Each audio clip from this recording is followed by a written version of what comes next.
Someone has to do that for and that's what they need to be focusing on. Otherwise, if we have a few big races, obviously you can get help from our staff. Most people don't mind going and helping for a weekend, a few times a year. But we need someone to, and that's the part that. And we're working on, because a lot of our timing contracts include equipment, finish line, a lot of that stuff. So, we can't bring all of our trucks and trailers and travel 3 hours and however many miles that is, and come in and do a race for cheap. We put on a great production and we take pride in what we do, and people they get what they pay for with us. So doubling in swim distances, exactly. So I think what our prices, people get really good service, and even now we're developing a lot of things. We have a lot of things, exciting things in store for just on the timing side of things right now, and so. Kim brings up a good point, though. Yeah. That would be a huge benefit for the store and the races if we had a local timer. Well, we tried last year, and the person we had just didn't work out, and so it's kind of it's challenging. I know. It's you got to have somebody who from the get-go, because she's trained a bunch of people and it's worked out for a couple months, and then they're like, oh, I don't want to do this anymore. So it's kind of frustrating for her, I think, too. When you spend all this time and effort training somebody, and then they just kind of. It's got to be somebody who loves the atmosphere, but maybe doesn't necessarily have to do the racing, because you lose out the ability to race, and that was what happened with the last one that they hired here. You race every weekend. Yeah, so we'll get there eventually. I think we're slowly but surely, but yeah, all great ideas. So if you guys know anybody, take some computer skills. Anybody's pretty knowledgeable with Excel, and just being comfortable with computer even is really positive in timing. So it's just something to keep in mind. Shall I move on to? Okay. So after this, Shamrocks will be back in Columbia, and we'll have our Max Tracks duathlon. It was the Shakespeare's Pizza Max Tracks duathlon, but we have a new title sponsor is Advanced Radiology, but Shakespeare's will be providing food stuff. So, yay. I know I'll get fed that race. So yeah, that's at an elementary school in Columbia. It's just a nice little beginner race for people at the beginning of the year, kind of a kickoff for people in their multi-sport season. So it's just a short course and a long course. It's a 1.5 mile run, 7-mile bike, 1.5 mile run for the short course, and the long course is a 1.5 mile run, 14-mile bike, and then a 3-mile run. So, but it's pretty fun. Usually we get about 350 people or so. So it's a pretty good turnout for a nice little duathlon. So that kind of gets us in the triathlon multi-sport mode. So that's the first weekend of April. It's April 7th, I believe. So yeah, it's just a good startup race, beginner race. Anybody wanting to do a multi-sport race or get involved with it, it's a good one to suggest. Then after that is, let's see, the popular Tri-Zoo Triathlon. So we'll be in Columbia again at the University of Missouri. They get to swim. It's a pool swim. So there's a triathlon. We also have a duathlon there.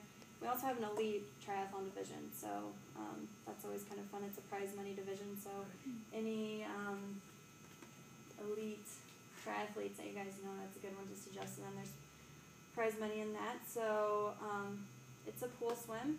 So they do a 400-meter lap. It's an 8 laps, so they do a snake-style swim. Actually goes pretty fast. You would think one at a time would take forever, but it's kind of got it kind of nailed down now. I believe it's about every 10 seconds one person goes in the water. So it's a beautiful pool. Shakespeare's very cool. It's about 900 people, 1,000 people. What is it? Yeah, we have to cap it at. We can't go any more than 1,000 because we can't use the field now because they got it resurfaced. So we have to go. Transition is actually around the track at Stankowski. So that's kind of it's a little different, but it works well. It's hard to set up, but it's still fairly easy for the racers. The best part whenever you're talking about the race, while it can be uber intense for any of the pros and stuff, the guys who want to or ladies who want to really push it and go fast, it's really beginner friendly. So anyone who says triathlon, I don't, that sounds hard. Just say, oh no, you can, do it, and because it's a very short bike, it's a bike-friendly course. While there are a few hills overall, it's still anybody can do it, and emphasize the pool swim. Say it's the prettiest pool in the Big 12,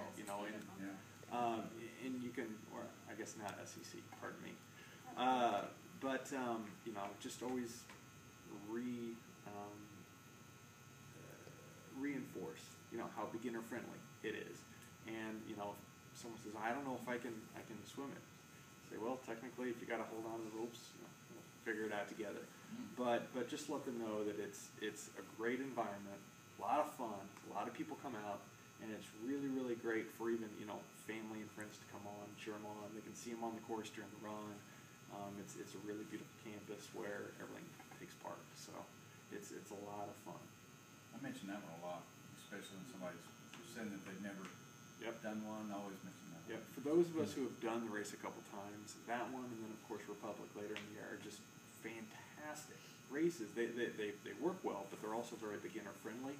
So anyone can get in. Anyone who says, I don't think I can, most all of us actually know better. They could, and they probably should. So it's just encouraging them that they can actually do it. Yeah. And it's a lot of fun. Yeah. So there's also a relay option. So anybody who just really doesn't want to swim, or a lot of people, maybe an injury, they can't run. Well, a lot of you can do a team. So that's pretty popular too. But yeah, Columbia's. Are you guys doing a triathlon training group?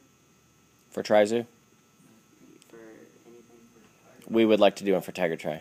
Because Columbia's doing one for Tri-Zoo, so again, lots of beginners that will are signing up for that, and I think they have their first little informational meeting this week on that. So yeah, it is always fun just to see all the newbies and people just getting out there.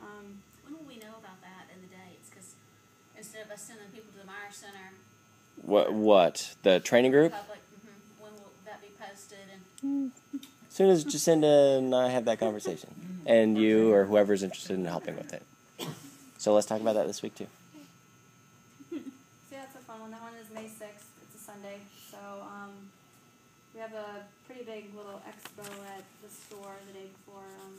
We get a lot of traffic in the store that day. So past couple of years we've had some vendors come out and set up in the parking lot there. So it's a nice little production. But yeah, May 6th, Sunday. Then after that is the Go Girl Run. So that's a new one this year for us. I got the course approved from the police this week, so it's up on the website. The half marathon courses. 5K course I don't have nailed down. I think it's just going to probably be like an hour and back on the trail. so it'll hit K Trail. Yeah. There's the courses, I'd say a little less than half of it is on the trail. So, but Columbia, I mean, if anybody asks, it's as flat as you can make it in Columbia. Columbia is kind of hard to get any kind of half marathon in there without it, at least hitting a couple tough hills. But you don't have to go. Anybody knows Chapel Hill? You don't have to go up Chapel Hill. You only have to go down it. So, but yeah, we're excited about that one. So that one's May 26th. It is Memorial Day weekend, but it's Saturday morning. So, we haven't had any complaints about it from people being like, oh, why is it Memorial Day weekend? I think it's something people can do, and then they can go on with their holiday weekend activities. So we do have our charity component that goes with it. So there's 6 charities on board. So when somebody registers, they pick a charity, and a portion of their entry fee will go to that charity. So it's kind of we give these charities materials to promote the race with, and be like, hey, sign up. When you sign up, pick us. So it's almost like a competition between the charities. We have a charity tracker on our website that shows the progression on how each charity is doing. We use it for our turkey tracks race, and it's very popular. And it's I think it's a lot of fun and gets the community involved. And so this year we have Girls on the Run, March of Dimes, which is a new one that we're working with on this one. We use Rainbow House, Ronald McDonald House.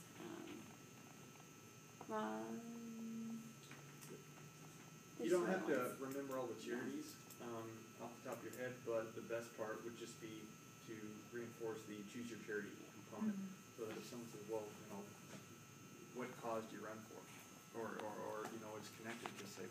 your choice. There's a lot And of then sort of just talk about it, and so you can go to the website, you can look them all. You know, I think there are some that are women specific, some really are for families and for kids, you know, some, are, for various things, but encourage them to go, check out, or you can sign up here today, and you don't necessarily have to have all the details to rattle off, just sort of give them the generics and encourage them, and see where it goes. Yeah, so we're excited about that. We have almost 200 people signed up for that race already. So I think it'll be a good time. It's going to be kind of on campus. Anybody familiar with Columbia? It's the old reactor field where they paved the parking lot. There's a nice little kind of park structure and so we're going to go from there. So that's Memorial Day weekend. And then after that is June. So June is back-to-back weekends of triathlon. So we'll go to Topeka on June 16th, I think. So Saturday, June 16th is the Topeka 10-man triathlon. Kind of a fun fact, it's one of the oldest running triathlons, I think, in the nation. This is its 32nd year. We actually we partner with another production company there in Kansas